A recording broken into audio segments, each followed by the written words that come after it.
Why can't the show be like this all the time?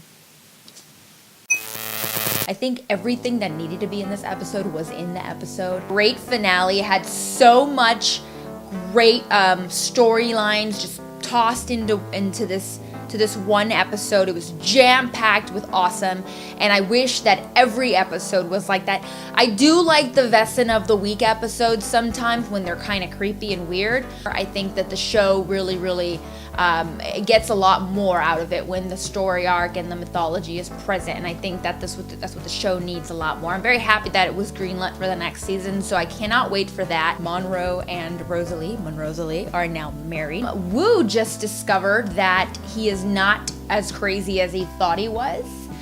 I think that they're going to have to let him in to Team Grimm. He's gonna be pretty pissed off that they didn't tell him and they were trying to tell him he was crazy. Adeline is under the impression that royals have her child because that's how Sean Renard just let it play. She spoke to one of the royals and he said, if you get me Nick Burkhart, the Grimm's powers, you take them away from him, then we'll give you your baby back. Little does she know that there's no baby when she gets there. She comes up with this plan. It involves using some witchcraft cauldron, having sex with Nick to the point where she does him so hard that he loses his power. And Juliet really comes home and finds out that there had been a little tumble with somebody else that was not her.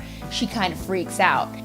Juliet just realizes she kind of has this epiphany that's kind of like, you know what? This isn't going to stop.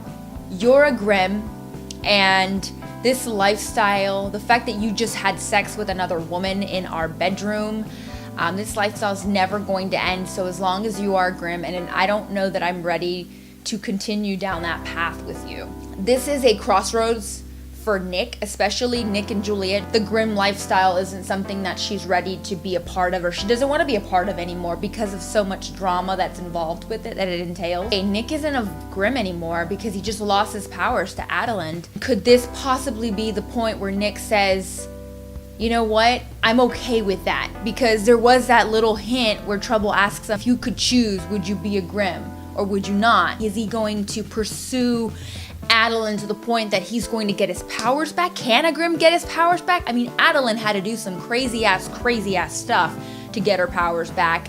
So what does Nick have to do to get his powers back? And is he going to choose to get them back? Because, I mean, Juliet is like this close to just walking out the door and leaving him and leaving this whole craziness behind. He may have to choose between Juliet and his powers, and that's kind of gonna suck.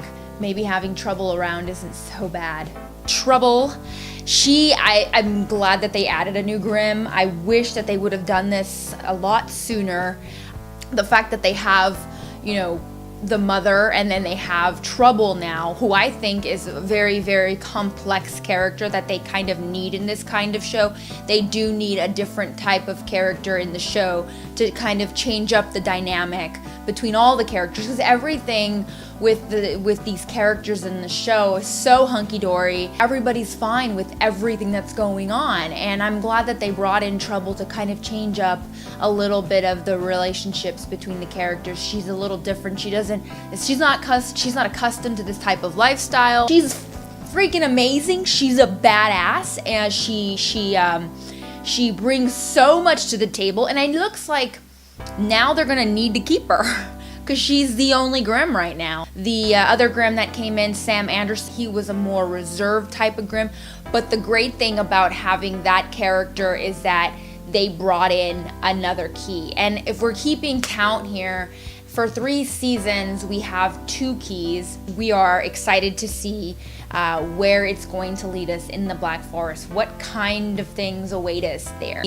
Rosalie and Monroe tying the knot and being so happy, and everybody hated her dress. Let's just be honest. We all did. When she put it on and she was like, yeah, it's my grandma's dress, I was like, it's not the best dress, but tradition, fine. And when it got ruined, I was not sad at all. The wedding scene, crazy. The fact that Trouble walks in at the last minute while all the wet Vessen are Volgud, and they notice her. I mean, that spells out danger. Jesus Christ, someone get her some sunglasses. Oh my God. If they kill off Sean Renard, I will never forgive Grimm. Now, I loved this episode of Grimm because there was so much greatness in this episode. If you guys have any questions about the Grimm finale or what you think is going to happen in the future or any spoilers, just let me know. And I look forward to reviewing Grimm with you next fall.